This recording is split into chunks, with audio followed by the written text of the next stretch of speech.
Hello dear student, welcome to my YouTube channel healthy English classes. Friends, मेरा नाम है राजा मियाँ।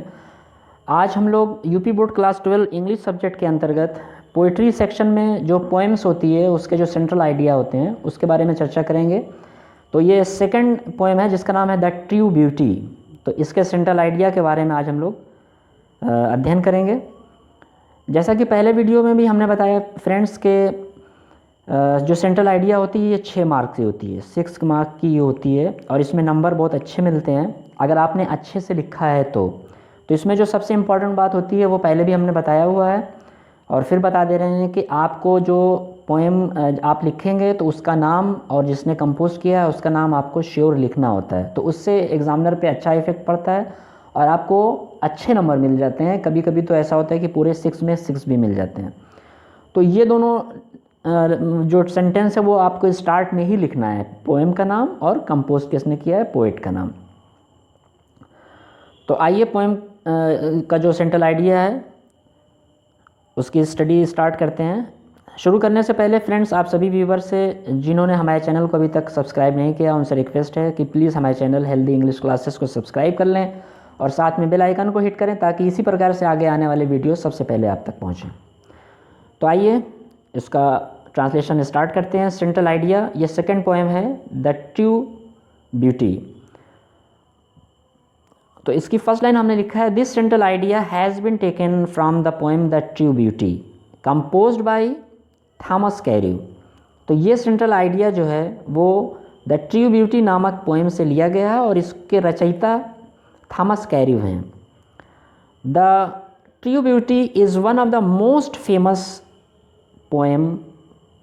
अब देखिए ये मोस्ट फेमस पोएम है, आपको मालूम है फेमस का मतलब होता है प्रसिद्ध, ठीक है।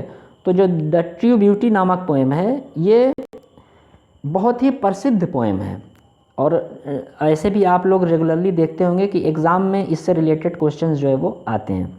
आगे इसके इन this poem the poet glorifies the spiritual beauty and condemns physical beauty. अब यहाँ से इसकी मीनिंग को आप समझेंगे। इन दिस पोएम, इस कविता में द पोएट ग्लोरीफाइज, ग्लोरीफाइज का मतलब होता है फ्रेंड्स तारीफ़ करना। ग्लोरीफाइज का मतलब होता है तारीफ़ करना। The spiritual beauty, spiritual beauty का मतलब होता है आध्यात्मिक, जो अंदरूनी ब्यूटी होती है, जो अंदर की खूबसूरती होती है उसको बोलते हैं स्पिरिचुअल ब्यूटी। एंड कंडेम, और कंडेम का मतलब आलोचना करता है या निंदा करता है।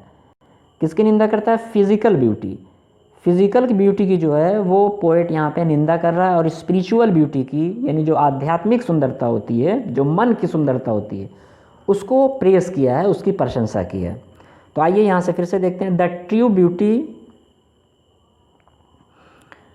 Is one of the most famous poem. जो ट्रू ब्यूटी नामक पोएम है ये बहुत ही फेमस है, प्रसिद्ध है। इन दिस पोएम, इस कविता में द पोएट ग्लोरीफाइज, पोएट ने प्रशंसा की है द स्पिरिचुअल ब्यूटी, आध्यात्मिक सुंदरता की प्रशंसा की है।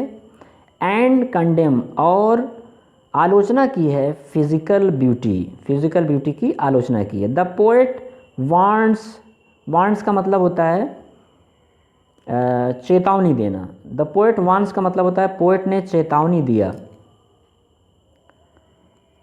The poet wants the lovers,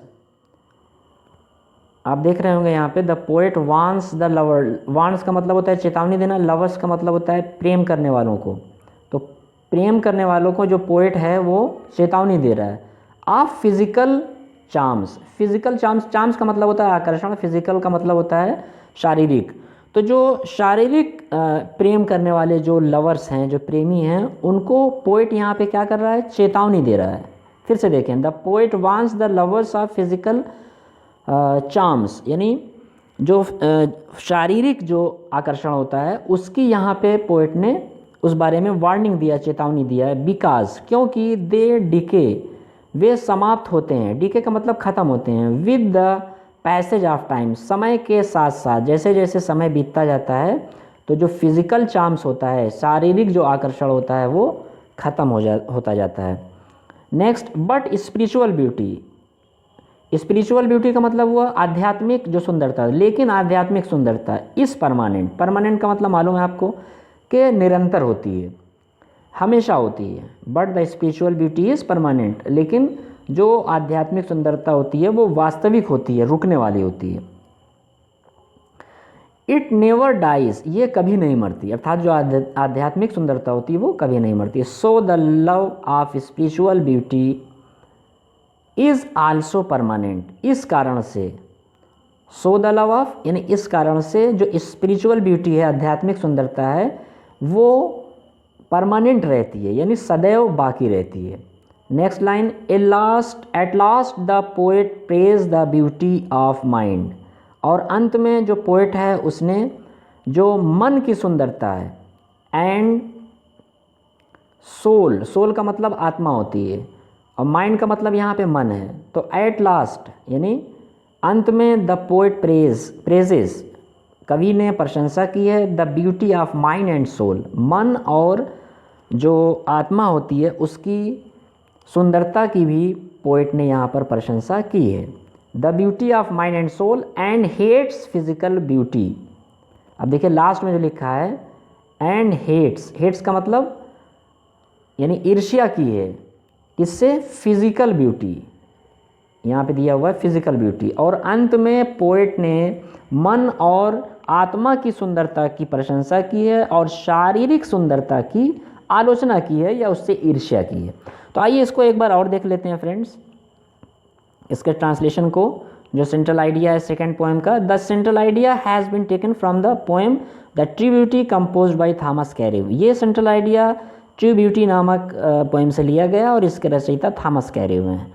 the true beauty is one of the most famous poem, जो ट्रू ब्यूटी नामक पोएम है वो अत्यधिक प्रसिद्ध पोएम है।